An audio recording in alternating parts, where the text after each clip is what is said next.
ഗുണ്ടകളൊക്കെ party നടത്തുമോ എന്ന് ചോദിച്ചാൽ ഗുണ്ടകളൊക്കെ party നടത്തും. ഇപ്പൊ കേരളത്തിന്റെ പല ഭാഗങ്ങളിൽ നിന്നും പേര് കേട്ട കുറെ ഗുണ്ടകളെത്തി. അപ്പം ഇവരുടെ ഒരു ഒത്തുചേരൽ അത് സംഭവിച്ചു.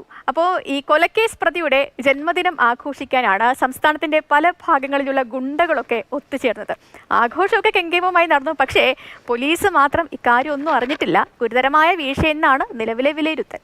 അല്ല സേതു, ഈ വാർത്ത പുറത്തു വരുമ്പോൾ ആദ്യം ചോദിക്കാൻ പോകുന്നൊരു ചോദ്യം, അങ്ങനെ ഗുണ്ടകൾ മനുഷ്യന്മാരല്ലേ, ഞങ്ങൾക്ക് ബർത്ത്ഡേ സെലിബ്രേറ്റ് ചെയ്യാൻ പാടില്ലേ, ഒരുമിച്ച് കൂടാൻ പാടില്ലേ, അങ്ങനെ ഞങ്ങളുടെ കൂട്ടുകാരൊക്കെ കൂടി ഒരു കേക്കൊക്കെ മുറിച്ചു ഭക്ഷണമൊക്കെ കഴിച്ച് പിരിഞ്ഞു പോകുന്നതിൽ ഇപ്പം എന്നെ പ്രശ്നം എന്ന് ചോദിച്ചാൽ ഉത്തരം വല്ലതും ഉണ്ടോ? സത്യത്തിൽ ഉത്തരവൊന്നുമില്ല. നമുക്കാണെങ്കിലും ഉത്തരവൊന്നുമില്ല. അവർ കൂടുന്നതിൽ എന്താ പ്രശ്നം എന്ന് ചോദിച്ചാൽ നമുക്ക് ഉത്തരവൊന്നുമില്ല. അത് നിയമവിരുദ്ധമായിട്ടുള്ള കാര്യമൊന്നുമില്ല. അവർക്ക് എല്ലാവർക്കും കൂടാം, അവർക്കും സെലിബ്രേറ്റ് ചെയ്യാം. അവർ മനുഷ്യന്മാരാണ്. ഈ നാട്ടിലെ നിയമവ്യവസ്ഥ എല്ലാവർക്കും ബാധകമാണ്. അങ്ങനെ കാര്യങ്ങളെല്ലാം അവർ പോകുന്നുണ്ട്. പക്ഷേ ഇതിനകത്ത് ഏറ്റവും വലിയ പ്രശ്നം വരുന്നത് ഇത്രയും പേര് ഒരുമിച്ച് കൂടിയത് ഈ നാട്ടിലെ പോലീസുകാർ അറിഞ്ഞില്ല എന്ന് പറയുന്നതാണ് ഇതിനകത്ത് ഏറ്റവും വലിയ പ്രശ്നം. സാധാരണഗതിയിൽ നമ്മുടെ നാട്ടിൽ കാപ്പ ചുമത്തി പുറത്താക്കുന്ന ആൾക്കാർ, അങ്ങനെയുള്ള വിവിധ ആൾക്കാരെ കൃത്യമായി ട്രേസ് ചെയ്യുന്നൊരു സംവിധാനം ഉണ്ടോ ഇല്ലയോ എന്നൊരു ചോദ്യത്തിനുള്ള ഒരു ഉത്തരം കൂടിയാണ് ഈ ഒത്തുചേരൽ എന്ന് വേണമെങ്കിൽ പറയാം. എന്തായാലും വന്നവർ എല്ലാവരും ഒത്തുകൂടി പരിപാടിയെല്ലാം നടത്തി പിരിഞ്ഞു പോയതിനു ശേഷമാണ് പോലീസ് പോലും ഈ പറയുന്നത്. പോലീസല്ല, ഈ നാട്ടിലെ ഇന്റലിജൻസ് സംവിധാനം ഇതറിഞ്ഞത് അതിന് ശേഷമാണ് എന്നുള്ളതാണ് ഇതിൻ്റെ അകത്ത് ഏറ്റവും വലിയ വീഴ്ചയായിട്ട് പറയുന്നത്.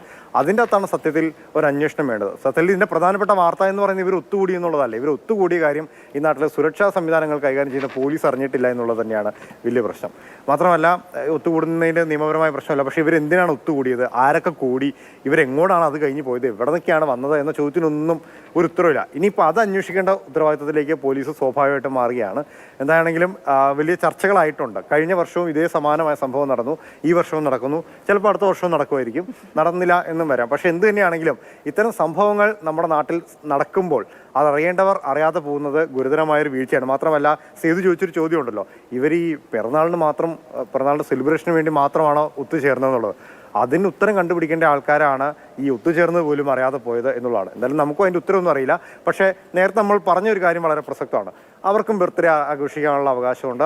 അവരെന്താണെങ്കിലും ബർത്ത്ഡേ ആഘോഷിക്കട്ടെ, സെലിബ്രേറ്റ് ചെയ്യട്ടെ. പക്ഷേ ഇവരുടെയൊക്കെ ഒത്തുചേരൽ അത് നമ്മുടെ ഇന്റലിജൻസ് വിഭാഗം അറിയാതെ പോയി. അവിടെയാണ് ആശങ്കപ്പെടുത്തുന്ന കാര്യം. എന്താണെങ്കിലും ദുരൂഹതകളൊക്കെ വഴിമാറി പെട്ടെന്ന് കാര്യങ്ങളൊക്കെ അറിയാൻ കഴിയട്ടെ.